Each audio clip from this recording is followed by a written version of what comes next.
guys, and welcome to another Fantasy Friday model review with me. Yeah, finally figured out the good idea for the names. So, obviously just a quick disclaimer, considering with the last video. I've definitely decided I'm just going to call them Fantasy Fridays as a whole, but obviously if it's a review, you'll have review at the end of the video as well. So, yeah, just thought I'd mention it to you guys. So as I said before, welcome to another Fantasy Friday model review. So, another diorama, believe it or not, and one which I wasn't really considering at a particular time and place. So let's talk a bit about this. Obviously, yes, you guys can tell I do love Minecraft.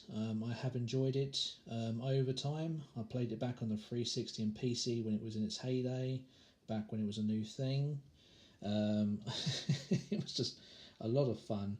Honestly, people don't like Minecraft because of its graphics, and quite frankly, again, it's down to personal opinion, I think, but at the same time, I think you really should give it a go, because there's a lot of stuff in Minecraft you can technically do, and even more so these days, now that people have got mods on the PC, you can technically mod it on the console if you're clever enough with certain things.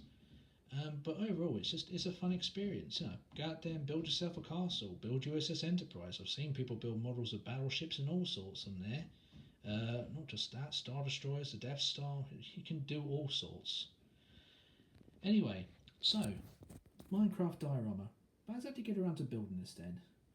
So, believe it or not, this is actually the box that these figures came in. Now, I do find it quite ironic, really, because I started collecting these in my local shop called Comics. And I got, what did I get first? I got the Creeper and Steve first there, and I was very happy with the detail to them. Now, I did not pay attention to the wording there whatsoever, because obviously, you look at Minecraft wording from a distance, it doesn't look like it says 3D erasers, does it? And then when I finally got the whole collection together and noticed something about the figures, I thought these feel a bit rubbery, don't they? And then it turns out they actually are rubbers you can use when it comes to, erasing pencil markings and stuff like that. But I didn't want to use them for that. I wanted to collect them. So I got the whole collection together eventually. It took a couple of weeks. And I decided, you know what, I need to make a diorama out of these, because it would look really cool if I could make a diorama. And the guys in Comics, Charles, if you guys are watching this video, I do appreciate you guys giving me the box, because with that box I was able to make a very nice little die of all the figures all together there. And there's actually a story behind it all. So I've tried to imitate what each individual character would be doing at a given time, and obviously, each character has its own weaknesses and has its own trades. So, for instance, Skeleton is hiding back there because there's a wolf about, and obviously we know they don't get along with each other, even though he does shoot at him when the chance comes. Creeper is backed into a corner by one of the cats because creepers hate cats, so he's just keeping him there.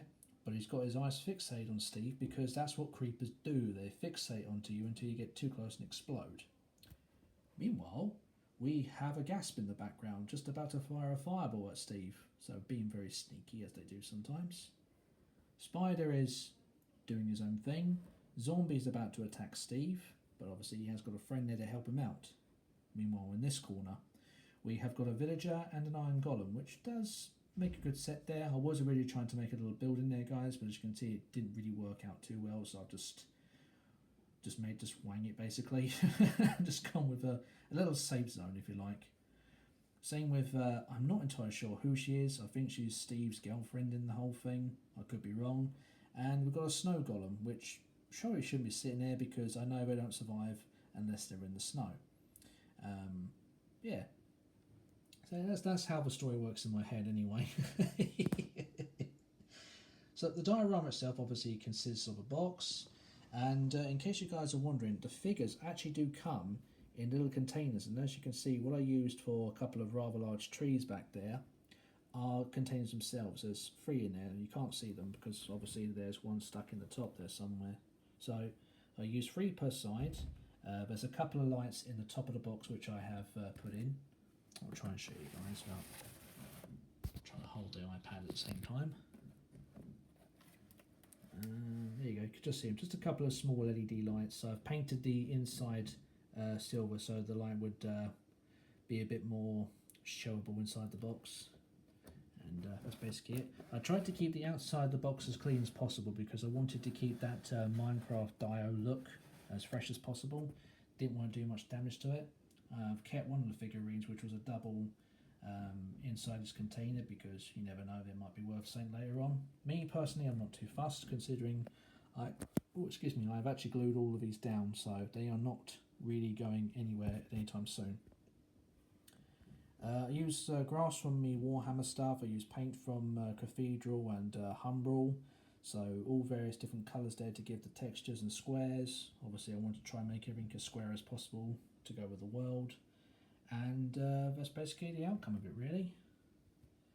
Overall, for one of my very first dioramas, because I must admit I have never built many dioramas in the past, and I really have been wanting to have a real good go at them for a while, but obviously been wanting to do stuff that's more interesting to myself. So for a first attempt at a proper full-size diorama in a small space, I'm very happy with how they've come out, really. So if you guys are after any of the figures, just keep an eye out for this box in any of your local comic book shops or online. There are 12 figures to collect, and all 12 are practically here, so if you guys are interested, that's basically the Holders collection. I recall them being £2.99, maybe £3 each. The only problem is, well, the only thing is, if you're collecting them, I don't recall them telling you which figures inside each one. I think it's a guess. So if you do end up with doubles, maybe give one to your friend, or give one to your brother, or give one to whoever. Or you could just do what I've done and just made a whole diorama out of them. Or you could just use them for the purpose they're supposed to be used for. Entirely up to you guys. But that's it for this one, guys. So thank you for watching. Hope you've enjoyed this video. I'll see you all in the next one. Meantime, take care, have a nice weekend, to look after yourselves. Ta-ta for now.